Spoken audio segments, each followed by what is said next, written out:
Guys, emang masih zaman kuliah jurusan biologi. Jadi di video kali ini kita bakal bahas jurusan biologi ini. Apa sebenarnya jurusan biologi dan gimana prospek masa depannya? Apa mereka cuma jadi guru biologi doang? Halo sobat-sobat tridik sekalian, jadi kali ini gue bakal bahas jurusan yang bagus buat kamu yang suka dengan makhluk hidup dan juga lingkungan hidup. Kebetulan gue banyak sharing sama teman KKN gue dulu yang punya latar belakang di biologi ini. Sebelum kita mulai video kali ini, di channel ini gue biasa bahas soal konten edukasi, keuangan personal, dan juga psikologi positif. Buat kamu yang ngerasa konten macam ini tuh cocok buat kalian, jangan lupa buat subscribe channel ini ya. Dan juga buat kalian yang merasa video ini bermanfaat buat kalian atau mungkin teman kalian, jangan lupa buat like dulu videonya dan juga share ke teman kamu yang butuhkan ya.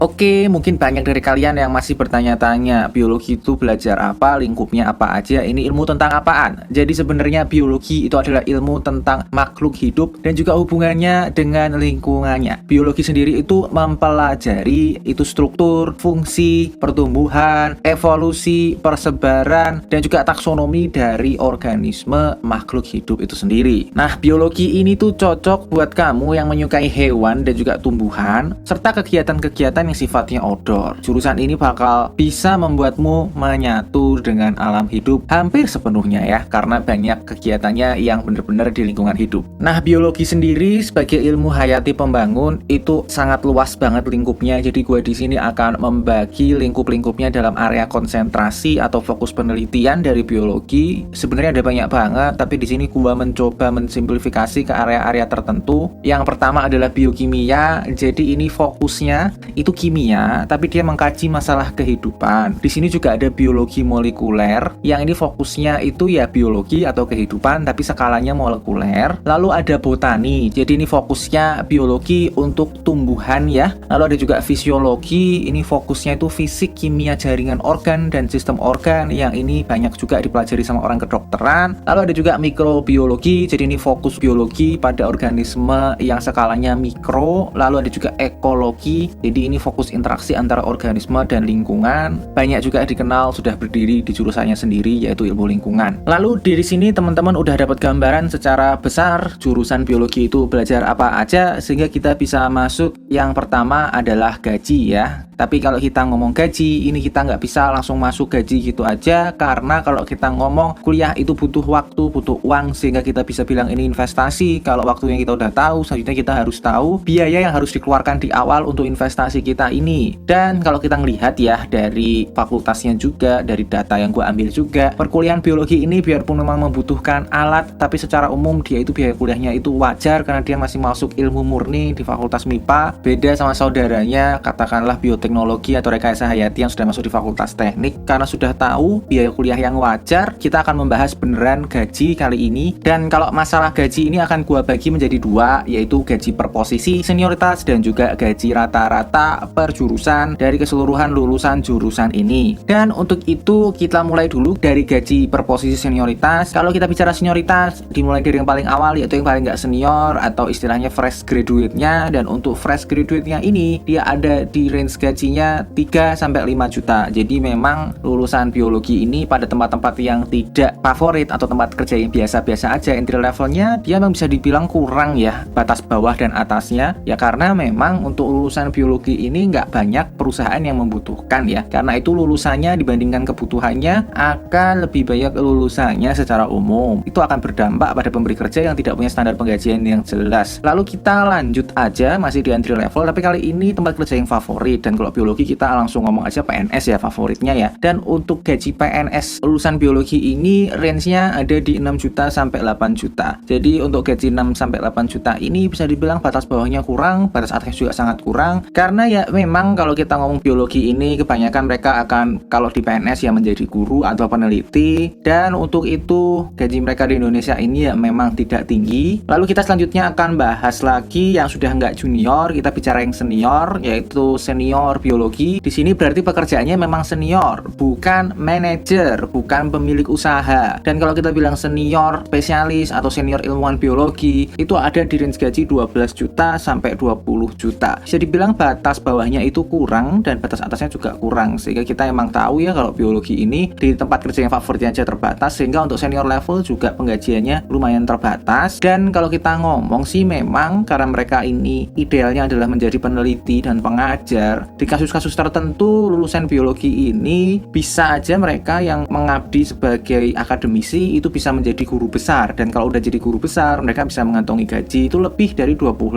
juta rupiah. Ya, itu penghargaan memang untuk mereka yang menghabiskan waktu mereka untuk penelitian, dan itu memang lama sekali untuk ditempuh dan bukan sembarang orang yang bisa sampai di situ. Lalu kita udah bahas masalah gaji per posisinya. Selanjutnya kita akan bahas lebih lanjut ini ke gaji rata-rata lulusan biologi. Dan untuk gaji rata-rata lulusannya ini ada di angka hanya 5 juta rupiah ya. Jadi kita udah akun yang atas dan juga yang bawah. Kalau di rata-rata ya memang angkanya hanya di 5 juta rupiah aja, sehingga gajinya bisa dibilang sangat kurang. Dan kalau kita merekap dari awal sampai akhir untuk penggajian ini, memang biaya kuliahnya wajar tapi gajinya yang nggak wajar, sehingga kalau kita harus menilai jurusan biologi dari sisi gaji, itu mereka hanya mendapatkan angka 6,3. Bisa dibilang gajinya itu sangat rendah. Selanjutnya kita bahas ini masalah kebahagiaan ya. Jadi kebahagiaan ini perlu kita bahas ya, karena sewajarnya aja ada orang yang emang gajinya besar tapi nggak puas, dan kebalikannya ada orang yang gajinya kecil tapi betah banget kerja di situ. Kayak ya udahlah, gue nggak perlu gaji besar, nggak apa-apa, yang penting kerjaan gue di sini aja. Itu semua karena kebahagiaan kerjanya. Dan untuk kebahagiaan kerja ini akan kita bagi jadi dua sesuai acuan dari pay scale, yaitu yang pertama adalah kebermaknaan atau meaningfulness-nya, dan juga kepuasan atau satisfaction dari lulusan jurusan ini. Dan untuk yang pertama kita akan bahas tuh ya kebermaknaan dulu. Dan untuk kebermaknaan lulusan biologi ini, gue menggunakan acuan kebermaknaan dari ilmuwan biologi itu mendapatkan nilai di 64 dari 100. Dan gue bisa ngomong nih, nilai kebermaknaan 64 ini kurang karena ya memang kalau kita melihat mereka tuh kerjanya beneran di alam ya. Dan ya mungkin kalau orang enjoy ya oke, tapi nggak semuanya bisa seperti itu. Kerjaan di alam itu tidak banyak berinteraksi dengan orang, paling ya orang-orang tertentu yang ikut dalam penelitian mereka saja, sehingga wajar kalau nilainya itu kurang, biarpun nggak rendah tapi ya kurang aja. Lalu selanjutnya kita bahas kepuasannya. Jadi kepuasan ilmuwan biologi ini ada di range 71 dari 100, dan itu bisa dibilang kepuasan yang cukup. Ya biarpun kita tahu penggajiannya kurang, tapi kalau kita ngomong ilmuwan biologi atau orang-orang basicnya itu berada dalam penelitian biologi, kalau sudah menemukan hasil penelitian mereka itu memang sangat memuaskan karena mereka merasa bisa memberikan dampak ke umat manusia, sehingga ya kalau nilai kepuasannya cukup itu ya wajar. Sehingga kita bisa melihat nilai kebahagiaannya dari kebermaknaan yang emang kurang dan juga kepuasan yang cukupan. Maka kalau kita harus memberikan nilai kebahagiaan bagi jurusan biologi, ini dapat angka di 7,5. Ini bisa dibilang ini jurusan yang berbahagia biarpun nggak berbahagia banget. Selanjutnya kita akan bahas penyerapan. Penyerapan perlu kita bahas, kenapa ya? Karena katakanlah pekerjaan gajinya sudah oke. Dari alumni ngomong juga katanya kerjaannya happy, bikin kita betah di situ. Sampai di dunia nyata mereka cari kerjaan, ternyata nggak ada yang mau terima mereka ya, karena memang jurusannya tidak diterima dengan baik di dunia kerja. Supaya nggak seperti itu ya kita harus bahas masalah penyerapan ini. Jadi yang penyerapan ini pertama kita bahas adalah outlooknya dulu. Jadi pertumbuhan per tahun dari biolog ini kira-kira berapa persen? Dan untuk pertumbuhan per tahun biolog ini angkanya itu hanya 1% doang, dan 1% ini ya bisa dibilang kurang ya. Mungkin bisa dibilang tidak tumbuh 1% ini. Mungkin yang lebih berkembang itu ada di saudaranya di ekologi ya. Jadi untuk yang biologi hayati, penemuan spesies ini memang kebutuhannya itu nggak terlalu bertumbuh ya, gitu-gitu aja karena memang dana yang dialirkan ke sektor itu memang nggak sebanyak itu ya. Selanjutnya kita akan membahas di masa sekarangnya, karena tadi udah bahas masa depannya, lalu kita bahas masa sekarangnya. Itu paling mudah dengan angka pengangguran lulusan biologi. Dan untuk persentase pengangguran dari biologi ini ada di angka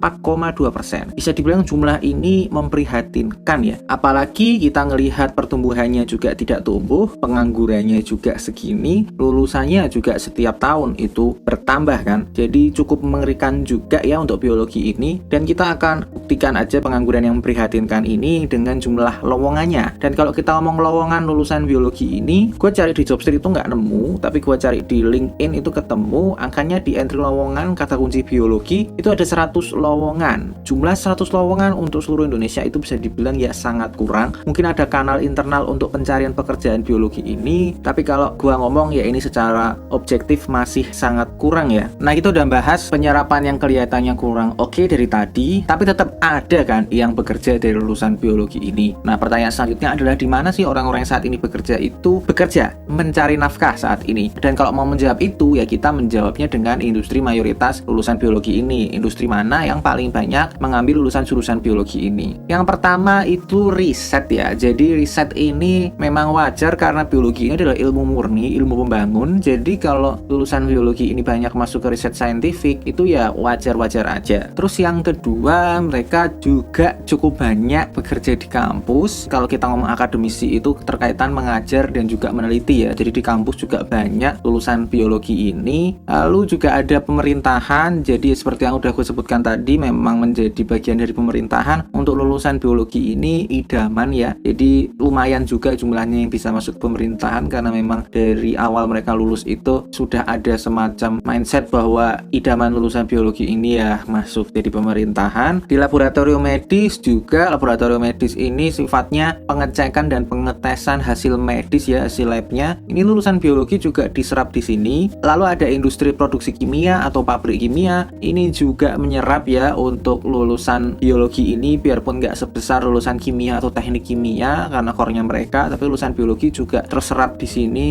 Pabrik kimia yang bisa aja memproduksi obat-obatan, memproduksi pupuk dan hal-hal yang sifatnya kimiawi seperti itu. Dan kalau kita udah ngelihat ya, mereka itu kelihatan bisa kerja. Pertanyaan selanjutnya, mereka itu kan kerja doang di situ. Lah mana sih industri yang bisa menggaji besar untuk lulusan biologi ini? Dan kalau dari data yang gua ambil, industri terbesar yang bisa menerima lulusan biologi ini yang pertama adalah manufaktur alat kesehatan ya. Jadi ini bisa disebut sebagai industri yang paling menggaji tinggi karena kalau gua ngelihat dari awal ini yang industrial bisa menerima lulusan biologi ini sangat terbatas, sehingga kalau ada manufacturing yang bisa menerima lulusan biologi ini langsung masuk ke yang gajinya besar. Dan manufaktur alkes ini ya memang bisa menyerap lulusan biologi ini karena ada beberapa aspek yang harus mendapatkan pendapat dan juga keahlian dari lulusan biologi ini, khususnya yang bioteknologi ya. Lalu juga ada riset saintifik yang udah aku sebutkan tadi di awal, ini juga mayoritas ya, karena kalau kita mau penelitian emang sekalinya penelitiannya goal itu banyak duitnya ya.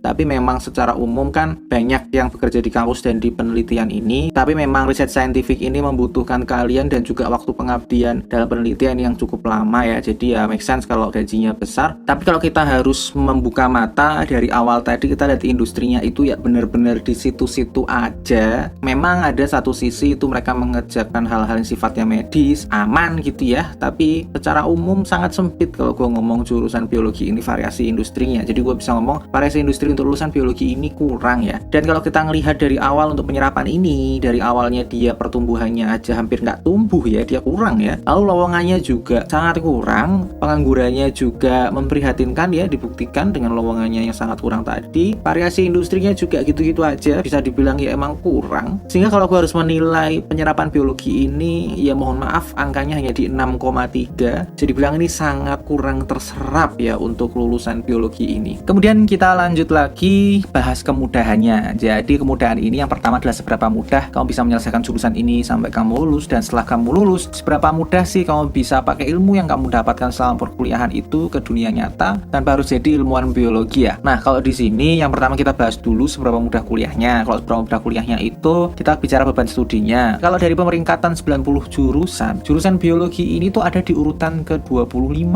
dari jurusan yang diperingkatkan. Ini kita ngelihat aja saudara-saudaranya itu di jurusan statistika di urutan ke-23 dan juga jurusan kebumian di urutan ke-26. Sehingga ya kita emang harus menerima ya, karena biologi sebagai ilmu membangun, di mana-mana ilmu membangun itu nggak ada yang gampang, oleh karena itu dipelajari di SMA. Sehingga gue bisa ngomong jurusan biologi ini termasuk jurusan yang sulit ya. Kita udah tahu kuliahnya emang sulit. Nanti kita akan bahas masalah fleksibilitas ya, seberapa bisa diterima lulusan biologi ini di masyarakat tanpa harus menjadi seorang ilmuwan biologi. Dan kalau masalah penerimaan di masyarakat ya lulusan MIPA tuh ya gitu-gitu aja, biasa, tidak kurang tidak lebih juga. Jadi ya orang tahu aja kalau dia lulusan sarjana. Nah, kalau kita harus menyebutkan nih lulusan biologi bisa mendapatkan profesi apa aja sih selain menjadi ilmuwan biologi? Yang pertama itu menjadi dosen. Jadi kalau dosen ini kan ngajar di kampus ya, dia nggak perlu meneliti, tapi memang biasanya satu set dengan penelitian, tapi dia nggak wajib sih masih meneliti dan pekerjaan utamanya adalah mengajar di kampus, tapi kualifikasinya harus S2 atau S3.